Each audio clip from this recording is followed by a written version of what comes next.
Welcome to another Knowledge Base by Telco LLC. My name is Wayne A. Tellisford, aka DJ Dandy, Mr. Level Up. Today we're going to give you an example of a General Master Service Agreement. FYI, I've added a couple of slides that you have to consult with your legal counsel to see if you want to even add to your MSA. It can also be in conjunction with your SLA and your SOW. So be mindful of that as you're constructing your contract. Here's Telco's example. We start off with the service agreement address of all parties.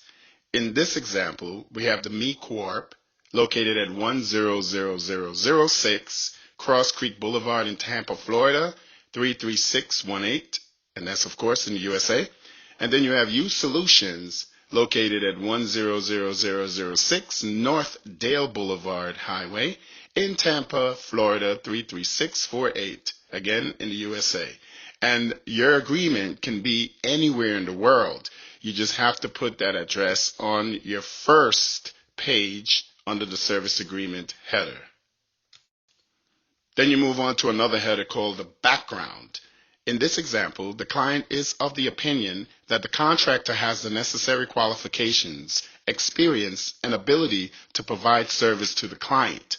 The contractor is agreeable to providing such services to the client on the terms and the conditions set forth in this agreement. Then you move on to the consideration header. The matter between the fictional company in which we're using for this example, Me Corp, and the service provider, the You Solutions, for the provisions of IT services described above and of the mutual benefit and obligations set forth in this agreement, the receipt and sufficiency of which consideration is hereby acknowledged, the client and the contractor agrees to as follows. And I have in brackets what you can put in there. Then the Master Service Agreement contract begins. This Master Service Agreement is entered into as of, and you put your date, by and between Me Corp located at, you put the address of the Me Corp, the client, You Solutions, their location, address, and make them the provider. Then you move on to the services provided header. Providers shall provide IT consulting and technical support services to the client as described in the subsequent SOW, executed under this agreement. The services will also include any other agreed upon task. The contractor hereby agrees to provide such services to the client. Then you move on to the terms of agreement header. The initial terms of this agreement shall be January 1st, 2000 through December 31st, 2000. This agreement shall automatically renew for successive one-year terms unless terminated by either party in writing at least 30 days prior to the end of the then current term. And of course, you can put your dates in there. Then you can add a performance header. The parties agreed to do everything necessary to ensure that the terms of this agreement take effect per the SLA. Then you can move on to the fees and payment by currency header. Client shall pay provider the fees as stated in each SOW. Payment terms and conditions shall be as agreed upon in each SOW. All monetary amounts referred to in this agreement are in the USD, which is US dollars, for example, or any currency that you are making your contract under. You could then move on to the limitation of liability header. Providers' liability under this agreement shall be limited to the amount of fees paid by the client to the provider during the 6 months preceding the event giving rise to the claim. Now we're moving on to confidentiality. Both parties agreed to maintain the confidentiality of each other's proprietary information and trade secrets and to use such information solely for the purpose of this agreement. Now we move on to intellectual property header. Any intellectual properties developed by the provider in the course of providing service to the client shall be owned by the client unless otherwise agreed upon in writing. Then you can add your termination header. Each party may terminate this agreement upon written notice if the other party is in material breach of its obligations and fails to cure such breach within 30 days of receiving written notice of the breach. It can be business days, calendar days. Then we move on to the return of property.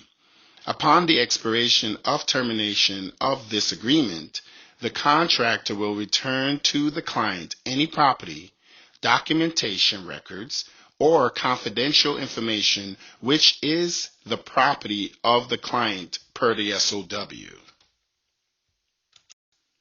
Now here's some optional line items you can discuss with your legal department. Capacity/independent contractor, line item. Rights of substitution, autonomy, non-exclusivity, notice, and that could be requests for demands and other communication to be given in writing and delivered in accordance to the contract notice terms. Indemnification, modification or agreement, time of the essence, assignment, entire agreement, enormment, title/heading, gender, and again, refer to the SLA or SOW and your legal counsel to see if these are titles that you would like to put as line items within your master service agreement. Then we move on to the governing law. This agreement shall be governed by and construed in accordance with the laws of the state, you list the state, without giving effect to its principles of conflict of laws. Then we move on to severability. In the event that any of the provisions of this agreement are held to be invalid or unenforceable in whole or in part, all other provisions will nevertheless continue to be valid and enforceable, with the invalid or unenforceable part severed from the remainder of this agreement. Now we move on to the waiver header.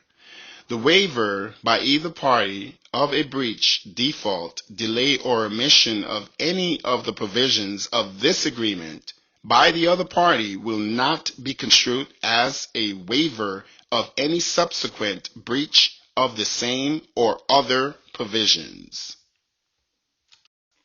And then you move on to your execution page, your signature page.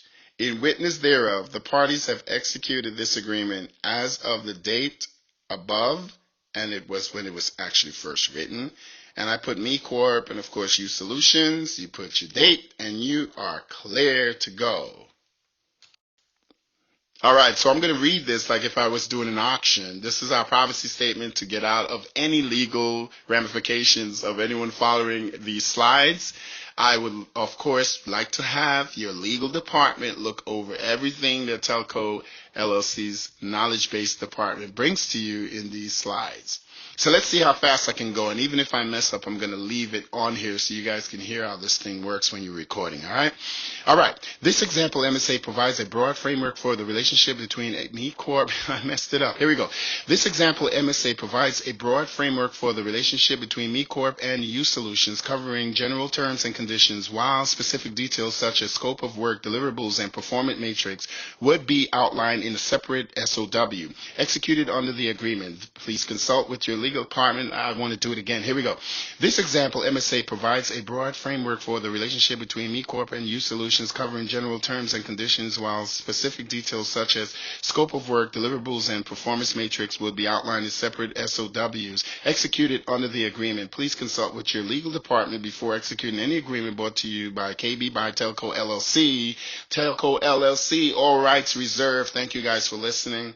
Here we go. You got the blooper version of the recording before I go and edit it. So, hey, here we go. Have a good one.